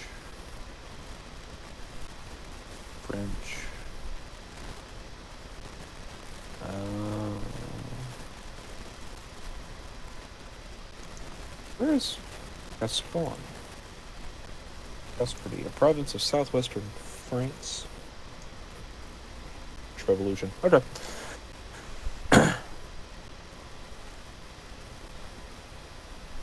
Here's one about Austria. Austria counts. Part of Germany kind of counts at the time.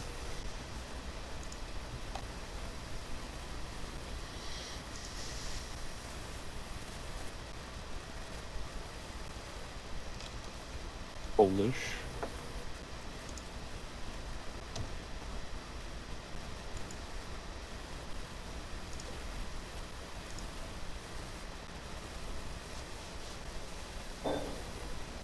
There's a bunch of Slavic style. Of course, they didn't get the Slavic style titles. That is Indian.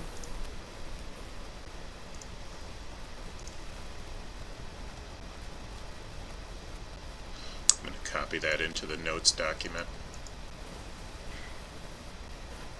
And I'm stupid because at the very bottom of this, in about the middle of this, oh yeah, right before the references, which are very long, there's an entire table of corresponding titles of nobility between languages. I've been reading these things list by list, and well, now we got it. Slavic. And there is. Why is Russian just purely in Russian though? I can't read that. There's a translation, but like translation, but it doesn't help that much. Oh no. Herzog. So what would be the equivalent of this? This would be like Imperatrista. Tsarista. Herzog. Veliki. like counts. Knas. I'm gonna have to highlight this so I don't lose it. Graf. Oh wow, that's a long. Hey, and there's a Viscount. Polish. Why is Polish just off to the side? If you scroll to the right, Polish exists by itself. Special. But I can't pronounce. Because why not, I guess? So, I don't know. Mm-hmm. Kroll. even the Wikipedia page walked over Poland.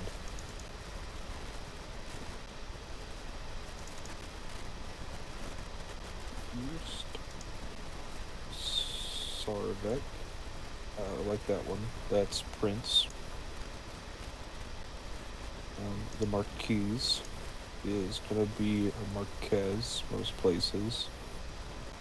That is... Oh, that is exactly...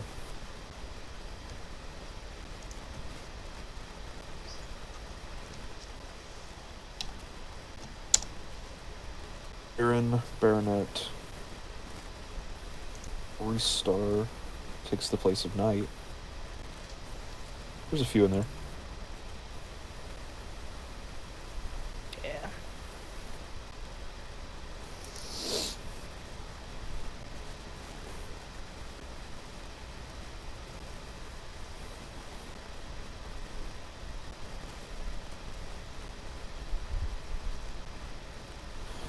How do you pull... Well, you don't. You don't respond. That's the answer to my question. But if I had to respond to someone that makes the comment, I've been sick like every 2 weeks lately with 101-degree fever. And I haven't gotten any vaccinations this year. I wonder what the cause could be.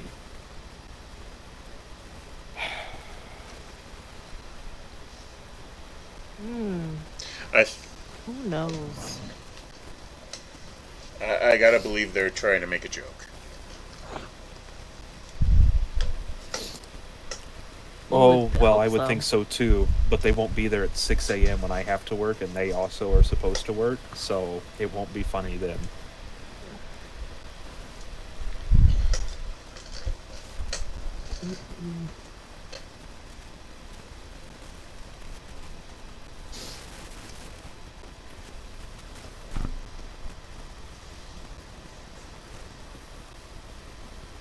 So hopefully today we're overstaffed and not staffed just enough. Yeah. Jeez. But I know my odds.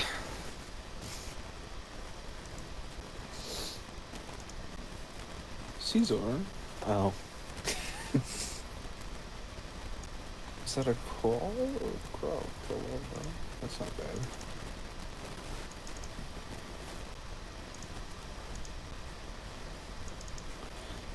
Roland's really did a lot. You read through these titles.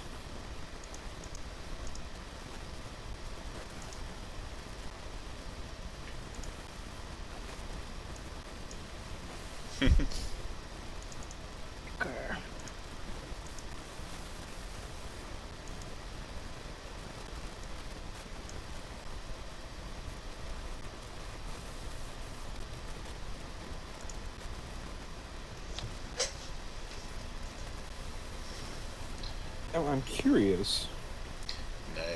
When you read through the Latin titles, I don't remember if Latin is a gendered language or not. Yes. Yeah, I mean, it certainly seems like it would be, gendered. since all of the Romance languages that it created are. It is gendered. I actually took Latin. It's in high school for 4 years. I don't remember much, but Yeah, I remember that. The bits and pieces I know are from choir, where the important part is that you say it in a way that sounds correct.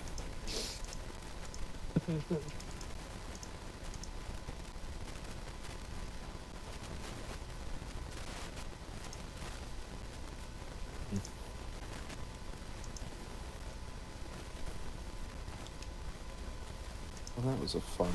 Yeah. And like you said, Thor, if you're starting to shut down, then that's all I got at this point. I'm kind of just looking at these titles, kind of thinking of the hierarchy, but that's about as far as I'm going to get tonight. Title hierarchies are Cool. fun no matter where.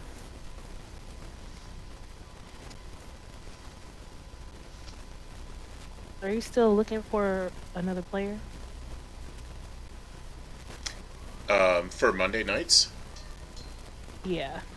Well, the posts are still uh, technically out there, but they've gotten pretty stale by now. I haven't really refreshed them, so they're probably necroed by now. But Yeah, I don't think I see you on Start Playing or this campaign that I can tell. You still have it up on there? yeah, I think so. Double check. So I was looking, I was like, oh well, if I'm not gonna have the game, maybe I can replace it. Unfortunately, but I didn't see this one, I don't think.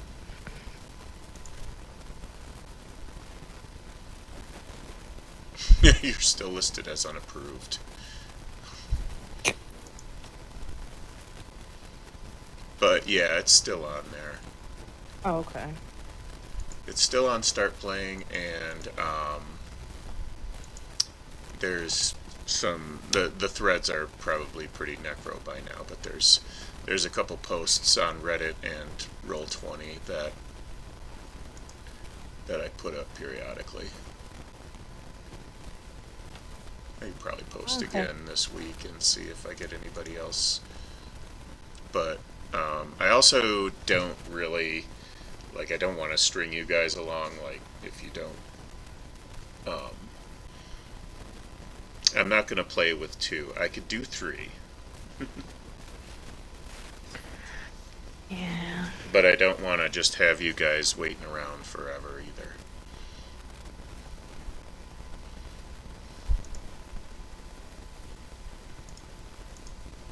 Understandable. I just really like this world. And now it helps build something in it. Now I'm really invested.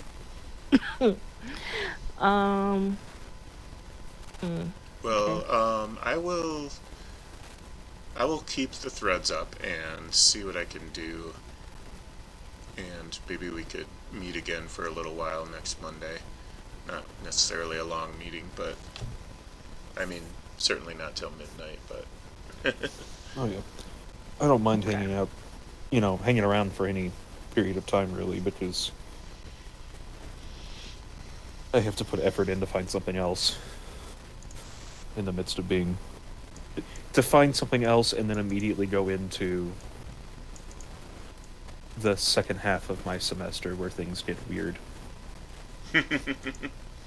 yeah. And that's just Same here. not excitingly fun. There's allegedly a tabletop club on campus, but I haven't. Sure, yeah. Wouldn't be college without one. No. They did made an Instagram page and said, keep an eye on our stuff. Oh. Want to join us for a game? Join us on Discord. I am not going to do that. Boy. What time does the other game start on Saturdays? They're all 8 to midnight. Everything that I run is always 8 to midnight. Oh, okay. I haven't opened up any other time slots because, like, 8 is usually my daughter's in bed by then. And, not on Saturdays, but, and midnight is just about, it's not too late, but it's about the end of my day. So I was thinking about trying a, earlier game, but that one never got off the ground.